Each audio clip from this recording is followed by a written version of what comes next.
Hi, this is Joanne again. I wanted to talk specifically to the naysayers out there.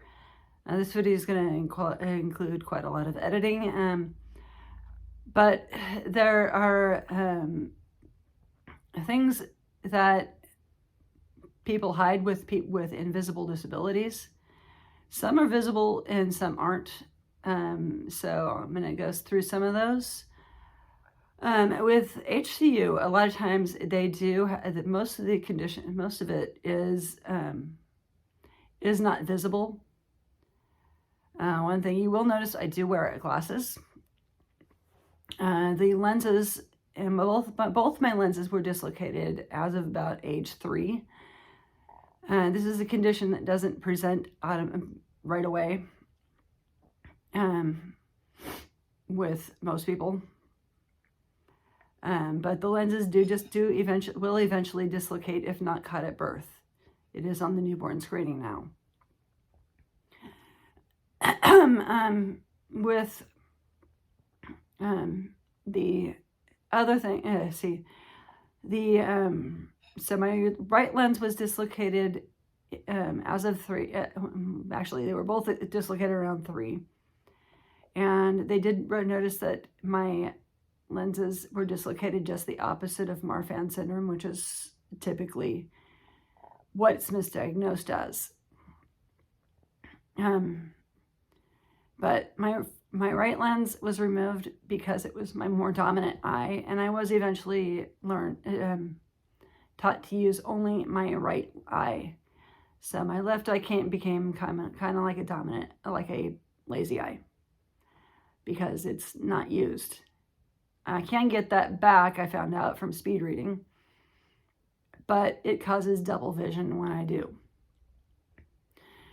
With my left lens, it was dislocated. It was removed probably about 10 years ago because of cataract. And I was told at that time it would eventually fall behind my eye and become even more difficult to get out, so I just had it removed. I see perfectly fine without my glasses, and except for with the minor exception, without my glasses, I see a circle with a whole bunch of dots in the middle.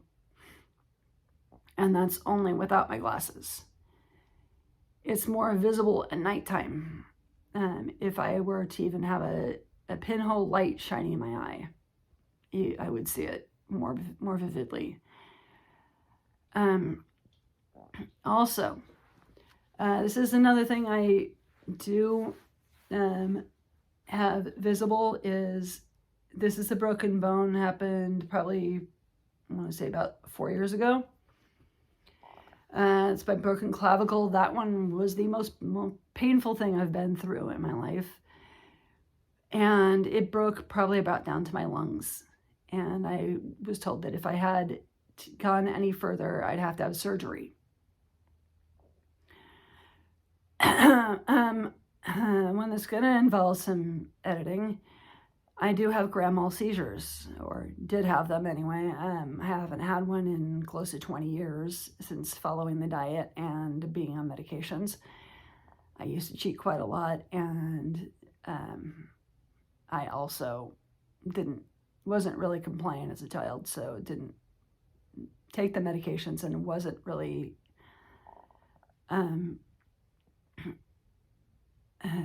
and when I did, I played around with them to see how they would affect me. This is another not so visible. You may notice, if you look closely, that the left side of my face over here droops. That is the first sign of a seizure, of a stroke. With strokes, the acronym is FAST, or as they now say, be fast. And I had all of these symptoms before I even left the house. So it's balance, eyes, face, arms, speech, and time. First thing to go off would be your balance. That was gone before I even woke up with the second stroke. First one, it was minor, was back to school, doing everything within 3 days. And I fought them all the way to the hospital with it. It was a seizure, and I fell right outside the disabilities office at school, and ended up having another seizure inside the hospital. If a seizure lasts more than 5 minutes, call 911 is one thing you'll learn about that.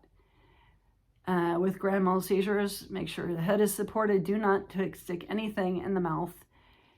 Turn them on their side and time it, because if it goes over 5 minutes, that's when you call 911.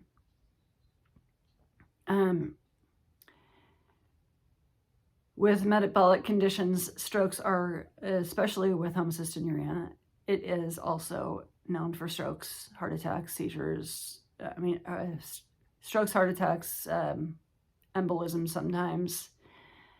If you notice any of those, it is imperative that you call 911 right away, because it can be stopped inside the hospital.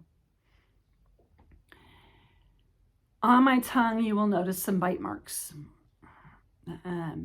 which is something I'm going to have to show in a picture, because it's very hard to show on camera. It's very dark inside the mouth.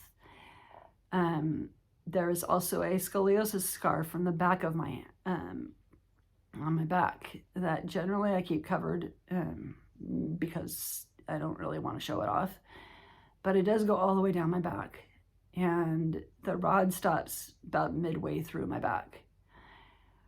Then